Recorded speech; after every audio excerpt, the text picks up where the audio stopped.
Thank you, Cassie, and thank you all for taking the time out of what I'm sure are very busy schedules to be here with us today. So we're going to talk a little bit around what happened here in Measurement Year 2023 for us here at Cotiviti, as well as industry-wide, as to what we were seeing and what we were all talking about.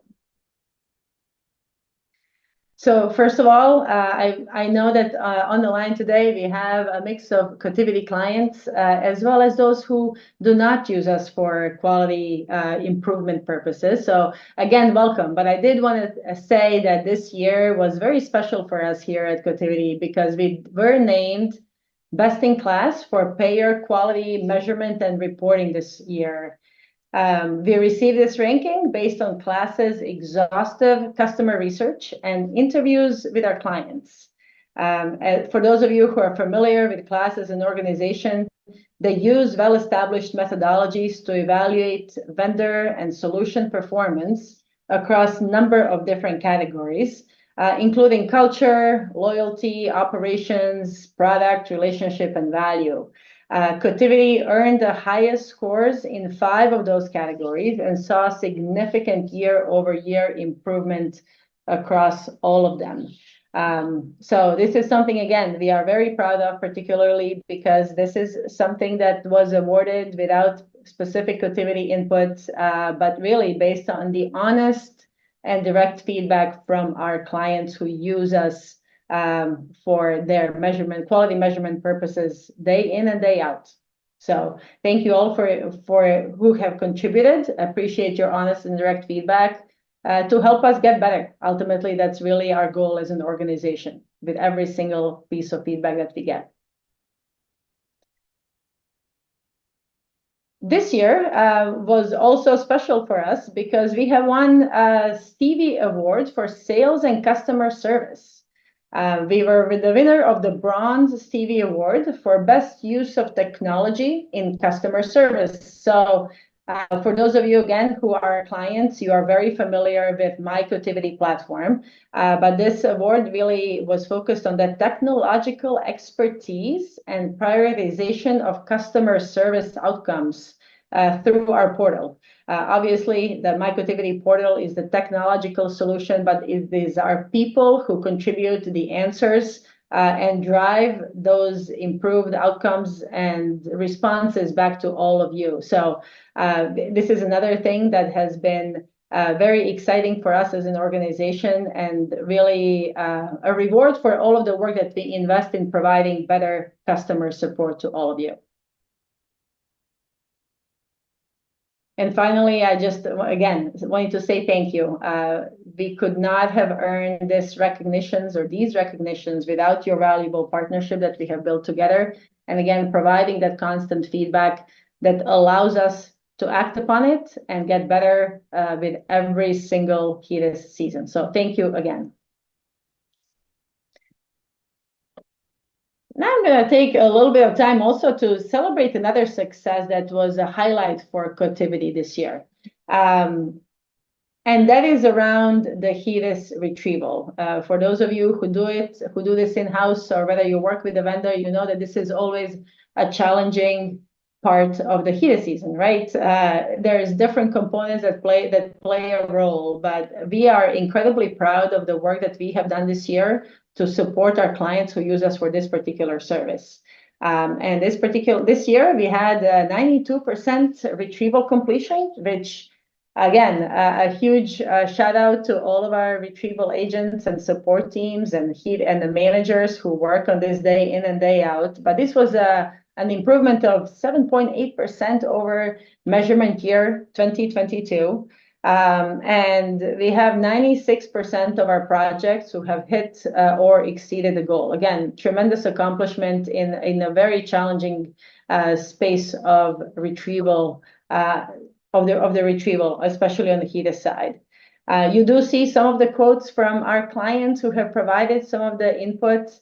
I will not take time to read all of them, but ultimately, as a software vendor, we know that the software is never going to be perfect, right? I mean, we do things, we tweak things, we react. But whenever the issues arise or whenever we have the opportunity to improve, we take that feedback again, act upon it, and then really are challenging our entire internal teams within Cotiviti to improve the way we deliver that ultimately creates better outcomes for all of you. So a huge accomplishment, and thank you to all of you and to our all support teams internally who have made this happen and had this great success. During Measurement Year 2023, we also had a number of different things that as an organization and as the industry that have come across at different points in time. I think on top of our minds, on top of a lot of your minds, I know for a fact our future of HEDIS and digital measurement and the transition to digital measurement. And I will say that some of these topics Jameson will cover later on in the presentation, so I will just go through this at a high level. But we know that the transition to digital measurement and the retirement of traditional hybrid has been causing concern to the plans that we work with, to all of you. And really the concern is on how to boost and maintain the rates that you have currently. And a lot of plans do not feel that they have access to the data that they need to maintain their current rates in that fully digital state. So a lot of conversations taking place here across the enterprise here at Cotiviti and with all of you, and on really the ability to meet you where you are at. So because of this digital measurement, we also know that traditional supplemental data sources like labs and immunization registries already have very high adoption, right? Everybody does it. It's a check the box thing. Everybody's good at it. But we are now seeing plans focus their energy on digital supplemental data gathering, as well as the year-round chart review. We all know that those year-round insights can help improve measure performance, that can influence the care gap closure, and really ultimately positively influence the provider behavior. There was also a lot of talk about star measures and a lot of talk around the Medicare Advantage market dynamics. I mean, you see different headlines in the news, I would say probably, daily or weekly, if not daily. But we know that the strong performance in the star ratings is vital to Medicare Advantage plans because a small change in star rating does impact the plans tremendously from the financial sustainability and the ability to attract new members. And there's also with a lot of the regulations that have been happening, it is a challenge, especially for the smaller plans who don't have the resources to keep up with everything that's been going on. So we are doing a lot of work there that you're going to hear in a little bit later today.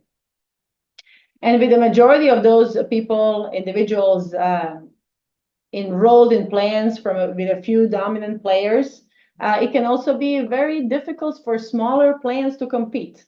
And maintaining that good relationship with members and providing really good customer support through consumer engagement, I would say, is essential to build trust and provide the necessary edge on multiple measures, therefore increasing the revenue.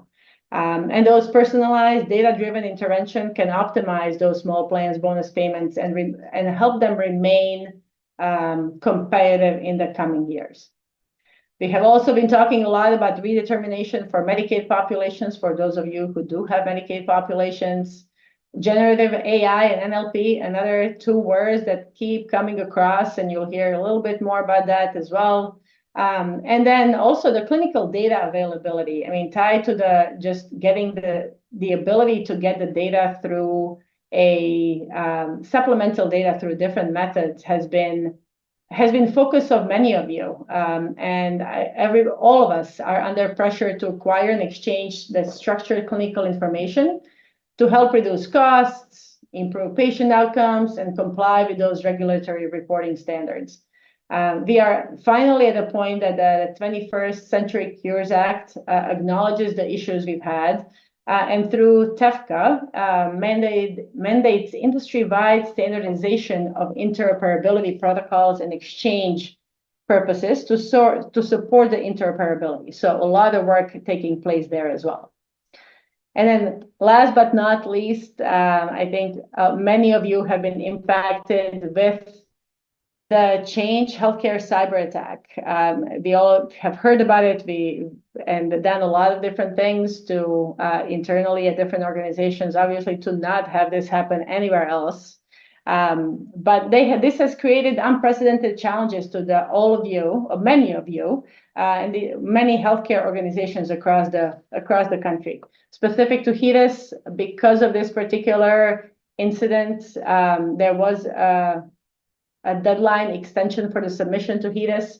I don't think many of our clients who have impacted have taken advantage of it. I think everybody pretty much submitted at the regular time period, but there was a consideration made, obviously, because of the size and the impact of this particular attack. So a lot of different things that have come up, a lot of different topics that we continue to talk to all of you about, a lot of different inputs that help inform our product roadmaps, and you will hear a little bit later from Jameson.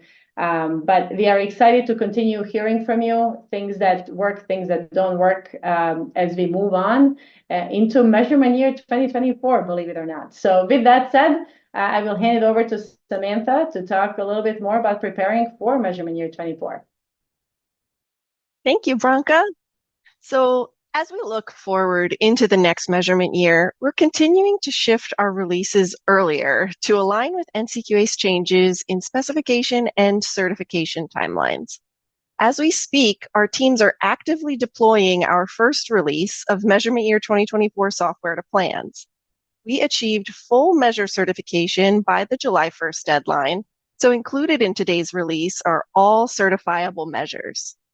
Plans that utilize NCQA's long-term services and supports measures will also receive these certified today.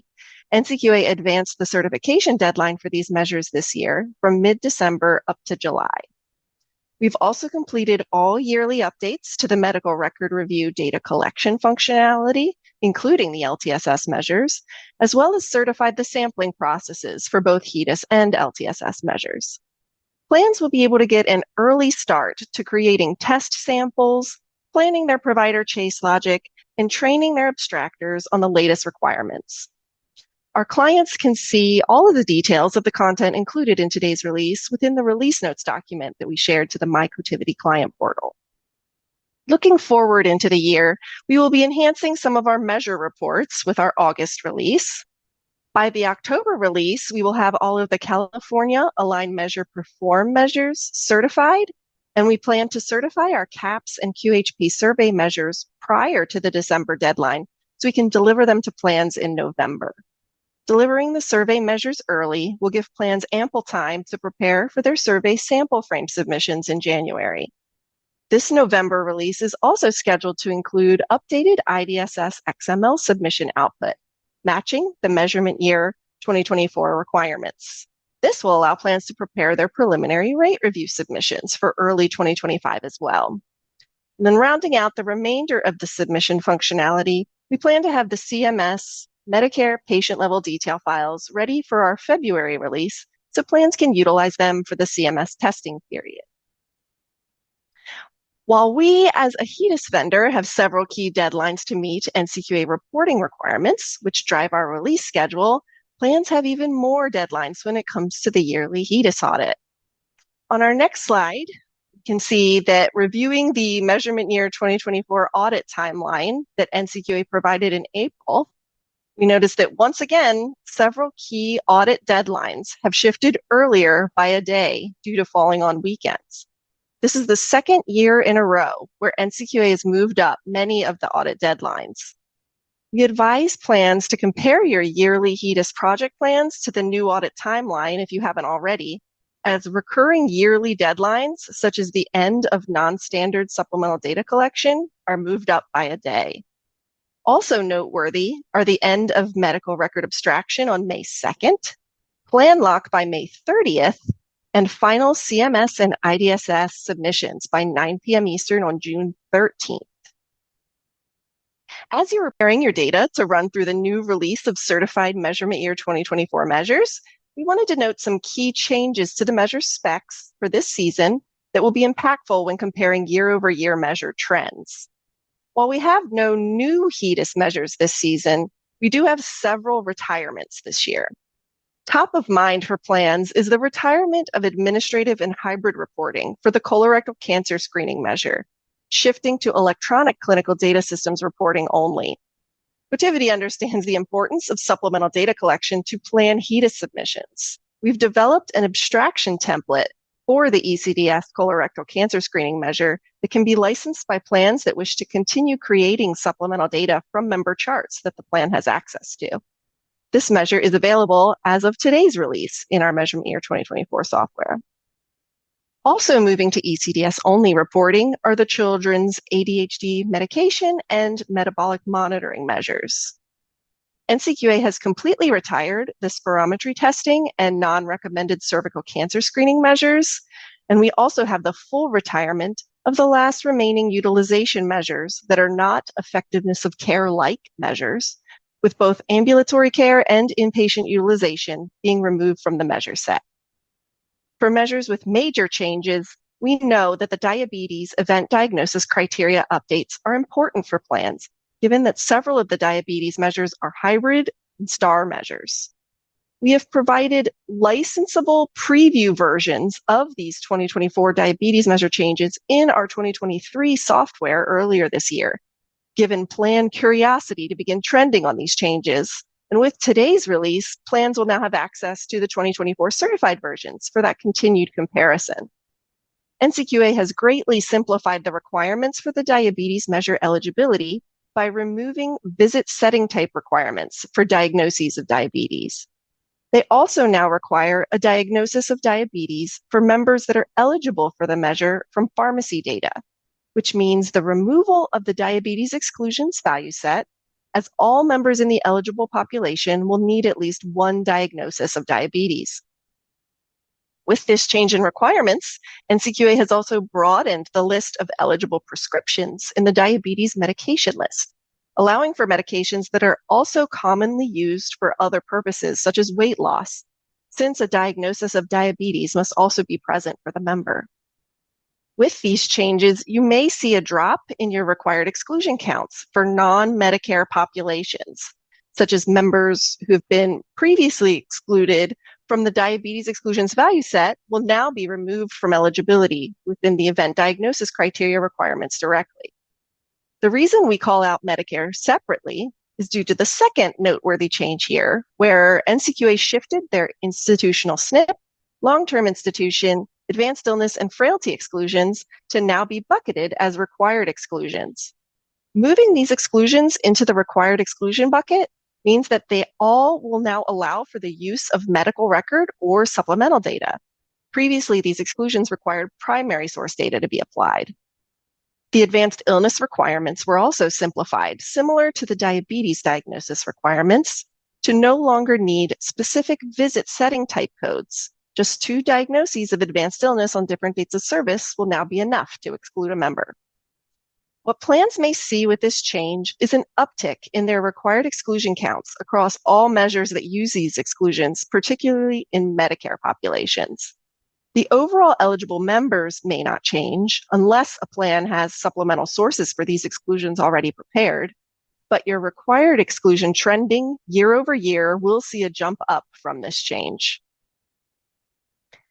NCQA is also continuing to make incremental strides in their efforts to give further insight into health equity. One area in which they are making changes for 2024 is to be more inclusive of various gender identities for measures historically reliant on administrative gender data. They have updated both the breast and cervical cancer screening measures for 2024 to have more methods of eligibility for plans that have access to clinical gender codes. These measures will see the use of new LOINC codes to note a member's sex assigned at birth, as well as the use of the FIRE element sex parameter for clinical use. The administrative and hybrid CCS measure won't make use of these new eligibility criteria options since they're sourced from supplemental clinical data feeds. However, both versions of CCS as well as BCS will make use of new exclusionary criteria. BCS will exclude members who have had gender-affirming chest surgery with a diagnosis of gender dysphoria, whereas the CCS measures will exclude members with the LOINC and LOINC answer code pair representing a sex assigned at birth of male. NCQA is also expanding their application of race and ethnicity stratifications to 9 more measures this year. These include additional diabetes measures and follow-up measures, as well as ECDS, preventative and pregnancy measures.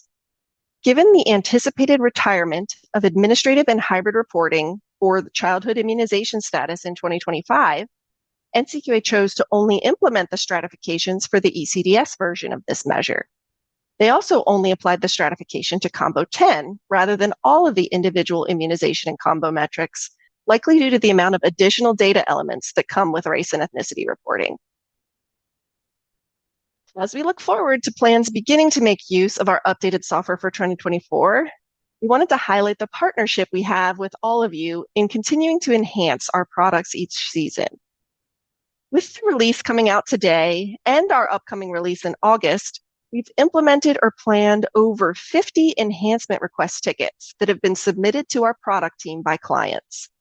We are always looking for ways to make our tool better support your needs, and when requests are within our ability to implement, we listen and continue to improve. In our Quality Reporter tool, we are now displaying dozens of additional data points across HEDIS measures in measure detail to give deeper insights into events which contributed to member eligibility and compliance for measures.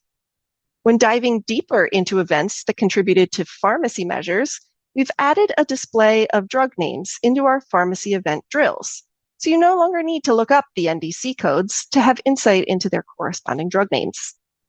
We've also enhanced our medical record chase reporting so that you can help better identify if a provider chase logic was ineffective at generating chases based on your data. In progress for our upcoming releases, we are also adding ECDS and follow-up measures into our goal configuration and reporting, as well as increasing the number of customizable fields in our medical record review functionality to 50 total custom fields for plan use. For our Quality Engine tool that loads and processes plan data through the quality measures, we've configured a new member matching method for our continuity of care document ingestion process. This will allow plans added flexibility for methods to link CCD XML files to their members for use in quality measure processing. We've also added an additional method to identify dental provider taxonomy codes, giving further flexibility for evaluating compliance for the oral evaluation dental services measure. We've improved our sampling process to allow for the creation of SNP population samples in bulk, simplifying the workflow and allowing for audit reporting of samples created from a parent population. For plans that make use of our vast library of over 360 state and custom measures, we've also begun the process of reorganizing and renaming our measure domains and measure names for clarity and consistency across all of our measure sets. We've enhanced our state and custom measure directory documentation to provide additional details on the measures available to license within our library, and we've also created a crosswalk document releasing today to help plans compare year-over-year naming conventions and gain insight into future naming and organization updates coming with the next few releases.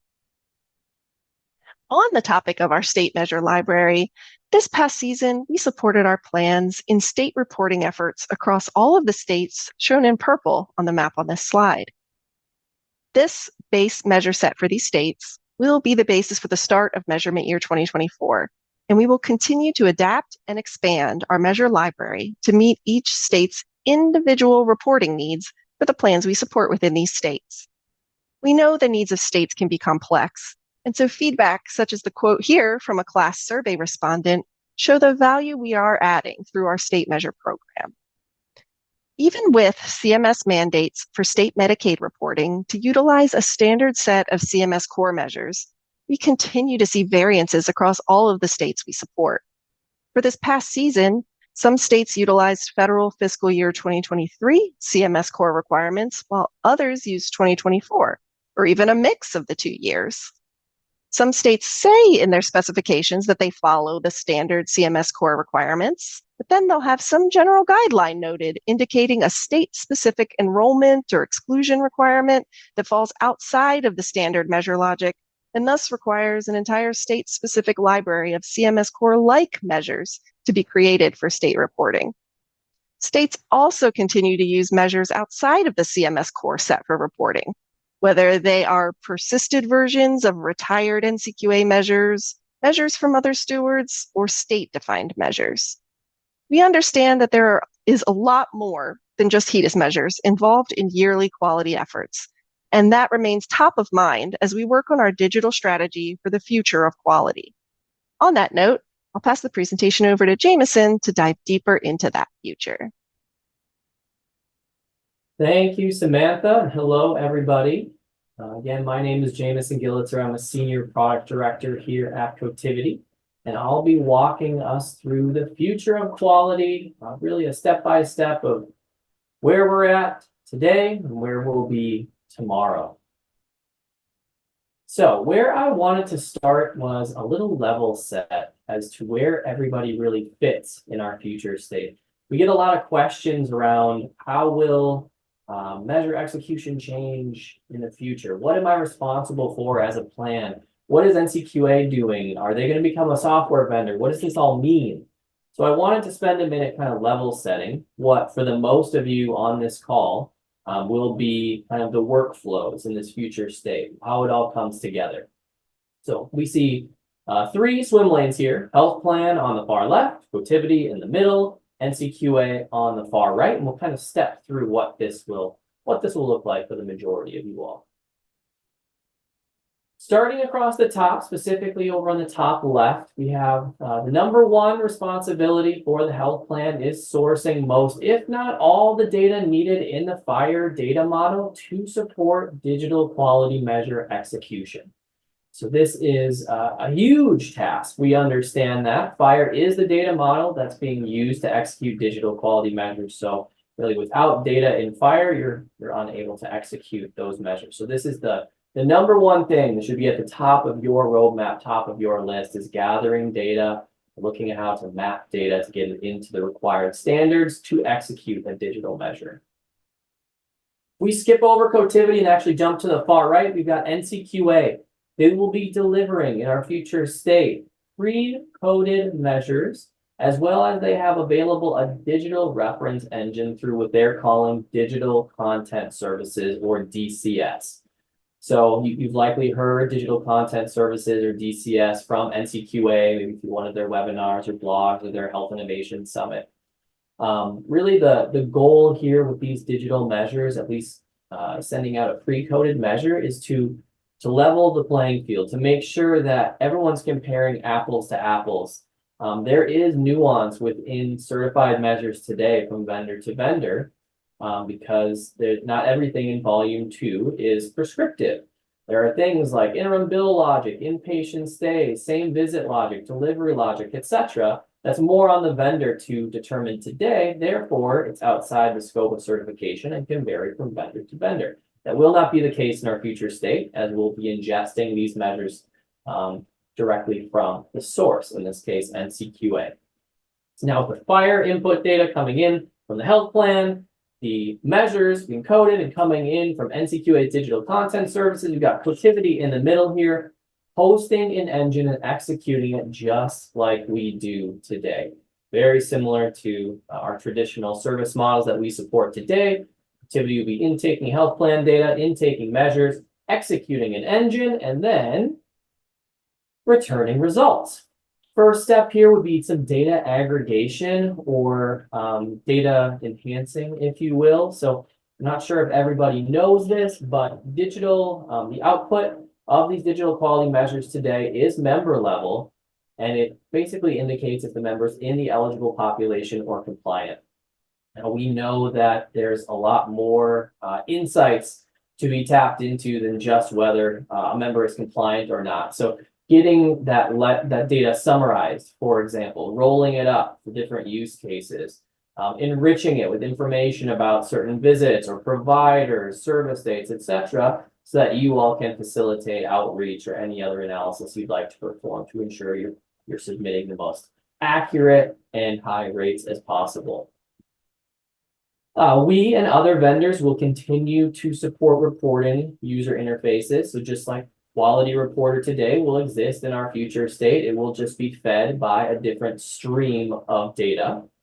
And then, of course, the value-added analytics and services that Cotiviti offers to help aid in your project. So that's, retrieval abstraction services are relevant now. Maybe in the future they aren't, but there's still a place for them for supplemental data gathering. Some people on this call may be using our Star Intelligence solution to track, monitor, predict your star ratings. So those types of value-add services and insights will continue to be prioritized with Cotiviti in a future state.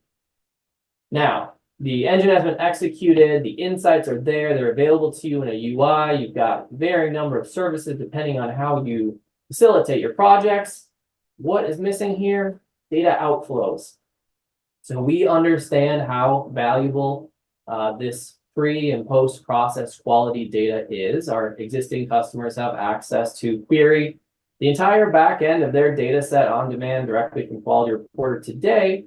And in our future state, we will continue to maintain and enhance that capability by feeding and streamlining data insights out of this tool back to you all. Most likely, this is going to be done via API with more interoperable standards in the future, but we know that's a critical component to your success. So that will continue to be a feedback loop provided in our future state. As well as, on the right, your final submission to NCQA. You still have to submit rates in the final state. Right now, it's IDSS, the site we all use, May and June of every year. It may change in the future how we interact with IDSS or how that final submission is done, but you still need to get the results from your engine data run execution to NCQA for reporting purposes. So you can look at this graphic and it's very high level. It's very simplified. You could probably move some arrows. You could create some dotted lines on here if you wanted. But if we apply our current model as it is today, how plans, Cotiviti, and NCQA or other vendors interact together, 95% of you all will likely operate under a model very similar, if not the exact same, to what we're looking at here in a future state. So, with that, we want to open up a quick poll. We want to know from you all if you have a plan for fire data transformation for quality use cases. I'd like to take a minute to get some insights from you all as to kind of where you sit in this journey. We saw on our previous slide how critically important it is for the health plan to source this data for digital quality reporting. So we want to know, do you have a plan for fire data transformation for quality use cases? Yes or no? Give you all just a little bit longer to enter your responses, and we'll go ahead and check the results. We asked this same question to our audience at our Cotiviti client conference a couple months back, and we'll share those results in just a moment. I'm curious to see where exactly you all stand on this. This is a larger sample size. There's quite a few people on the webinar this afternoon.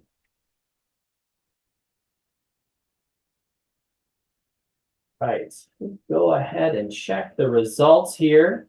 We have roughly 70% of you saying, no, we do not have a plan for fire data transformation for quality use cases. It's about 69% to 31%. That's very interesting to me because you'll see on this next slide, as I mentioned, we asked this same question to our customers at the Cotiviti client conference in May down in Austin, Texas.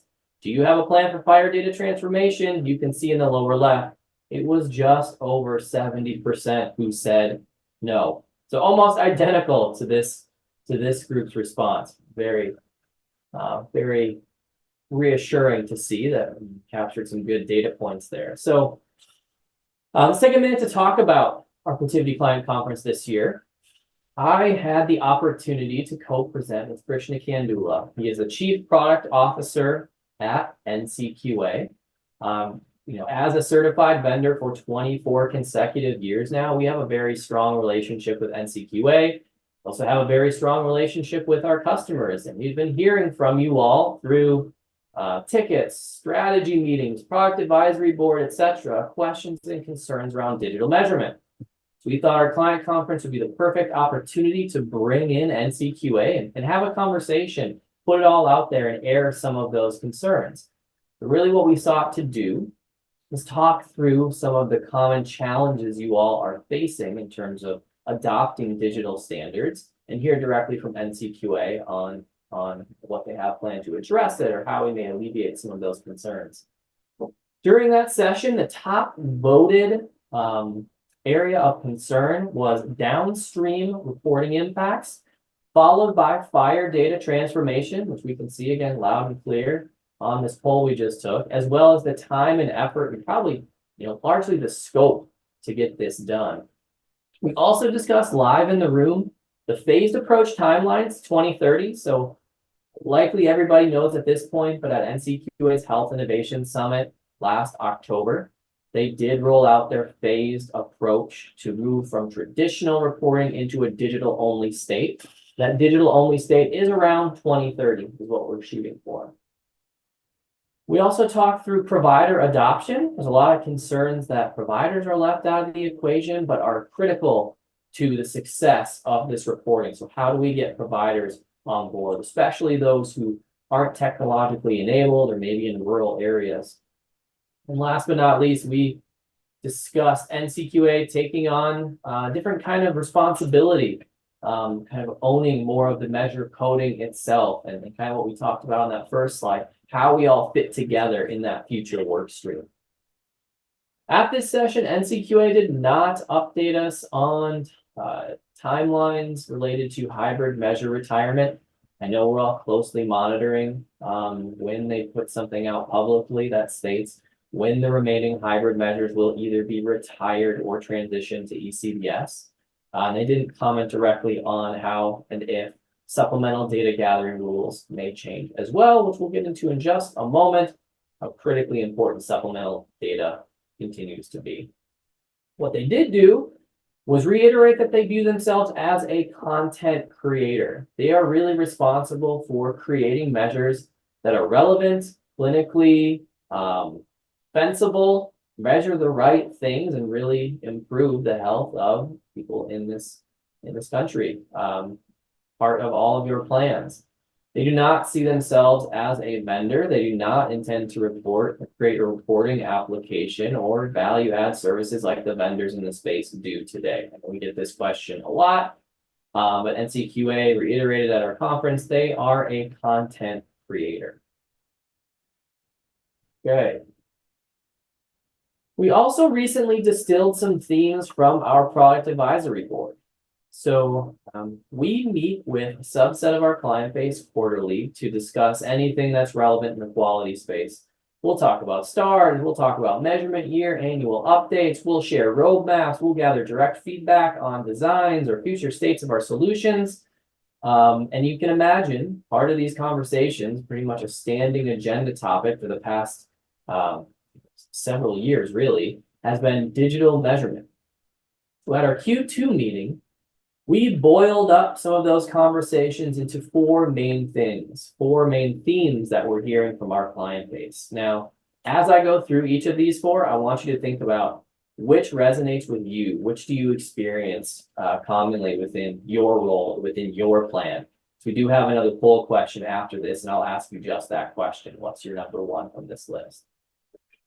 Starting in the upper left, we talked about this a couple times already, but plans need access to more data in FHIR. There's this kind of insatiable appetite to gather as much data in FHIR as possible. And we know, you know, that it's critically important to your success and actually the execution of these digital quality measures. So more and more we hear, I need access to more data and it needs to be in FHIR. Upper right, strategic alignment has been slow. I think we all appreciate the phased timelines that NCQA has put out, the 2030 date that we can all strive toward. I've heard from some plans that it's been hard though to kind of drive change because that deadline is so far out to spur action. That being said, we know the scope and scale of these projects transitioning from traditional reporting to digital are going to be massive. So it's vitally important that, if you haven't already started, you start laying that foundation today. So one theme that we've heard though is that strategic alignment across the organization has been slow going. Lower left quadrant, supplemental data gathering is a priority. So Bronca mentioned earlier, we always see the traditional kind of immunization registries, for example, type supplemental data sources. Those have been largely tapped out. I think most people who have access to them are already leveraging them. But we're seeing an increase in adoption of kind of newer, if you will, supplemental data sources, such as ingesting CCDs or continuity of care documents. We're seeing more and more plans facilitating targeted year-round retrieval and abstraction efforts to use those as supplemental data source. And this is all in the name of filling data gaps. As hybrid measures go away, you need to make sure you maintain, if not boost your rate. And how do you do that? You fill all the data gaps you can to ensure that what you're reporting is as reflective as possible of reality. Oftentimes that means gathering additional supplemental data. All right, last but not least, lower right, interoperability efforts are disjointed. We've heard from a number of plans who say, I know there are interop initiatives at my plan. I know they're taking place. However, I'm not necessarily privy to what is going on, the detail is, what the technology is, what the timelines are, and I don't know when I'll get to sync up or link up with this push toward interoperability and start leveraging it for my quality use cases. We've heard that quite a bit as well. So I'm going to pose the second poll question to you all now. Which of those four themes resonates the most with you? So pick just one. Either need access to more data in FHIR, that critical component for reporting. Strategic alignment has been slow. It's been hard to get leadership alignment. It's been hard to get budget dollars. It's been hard to prioritize. Supplemental data gathering is a priority. You're increasing the amount of supplemental data you gather to make sure your rates are reflective of reality and you're augmenting your data sets, filling those data gaps. Last but not least, interoperability efforts are disjointed. You know they're taking place, don't exactly know where they sit, but we'd like to oftentimes link up to that for your quality use cases. All right, lots of respondents. 101 people have replied, and it looks like supplemental data gathering, a priority, is the winner. Interesting. So far and away, more than anything else, you all are focusing on gathering as much supplemental data as possible to, at a minimum, maintain your rates in our future state, if not improve them. So that's great to hear. All right. What we're looking at here are the current hybrid measures as of MY 2023, which just wrapped up. The circles are of various sizes, indicating the amount of hybrid lift that each measure gets. So the bigger the circle, the higher the rate of compliance is coming from a hybrid source. Anything outlined in pink is a measure that's slated for either retirement or a transition to ECDS. So what we can see here is NCQA has done a great job so far of prioritizing the measures that have the lowest hybrid lift for either retirement or transition to ECDS. They've kind of been slowly over the past several seasons or the upcoming seasons been reducing that count of hybrid measures and really focusing on those that get the lowest lift from a hybrid, because those will be kind of the easiest to transition. What will get more complicated, of course, are the ones that increasingly grow in size here, left to right, COA on up to WCC with the most hybrid lift. These will be the trickiest to transition or replace in a future state because based on the hybrid data we have available, these contribute, chart review contributes the largest amount of compliance to those measures. So these will be more interesting to see when and how these will look in our future state. And to quickly sum up what was covered today, we heard from Branka about the outcomes of the recently concluded measurement year 2023. Samantha prepared us for measure year 2024. And Jameson then took us into the future with a discussion of the shift to digital measurement and a sneak peek at some preliminary roadmap items for the Quality and Stars portfolio. This webinar was part of a year-long series we've titled Quality Decoded, featuring experts from Cotiviti's Quality and Stars team. Next, coming up on September 4th, please join us for a 30-minute review of the HEDIS Measurement Year technical specs. And later in the year, we'll present a review and analysis of the 2025 star ratings on October 24th. If you haven't already, you can watch the recordings of any of the webinars in this series that you may have missed, or sign up for any of those that are upcoming by scanning the QR code on your screen. And then lastly, if you submitted any questions during today's presentation, your Cotiviti account team will follow up as appropriate, as long as they were submitted with your name not marked as anonymous on them. You can also send an email to answers@cotiviti.com at any time with additional questions or for more information. I did see a couple of questions come through that were marked as anonymous to the webinar chat that we don't have time to go through live. Feel free to send those also through to answers@cotiviti.com so we know who we can respond to and follow up with you and make sure we get all the answers that you're looking for. But this concludes today's webinar. Thanks so much to our speakers, Branka, Samantha, and Jameson. We'll be reaching out to all of you via email shortly with a link to the on-demand recording of the webinar today. And as soon as the session ends, you'll have an opportunity to answer a survey about your experience. Once again, I'm Cassie Yazzo. Thank you for joining us today, and we look forward to seeing you again soon.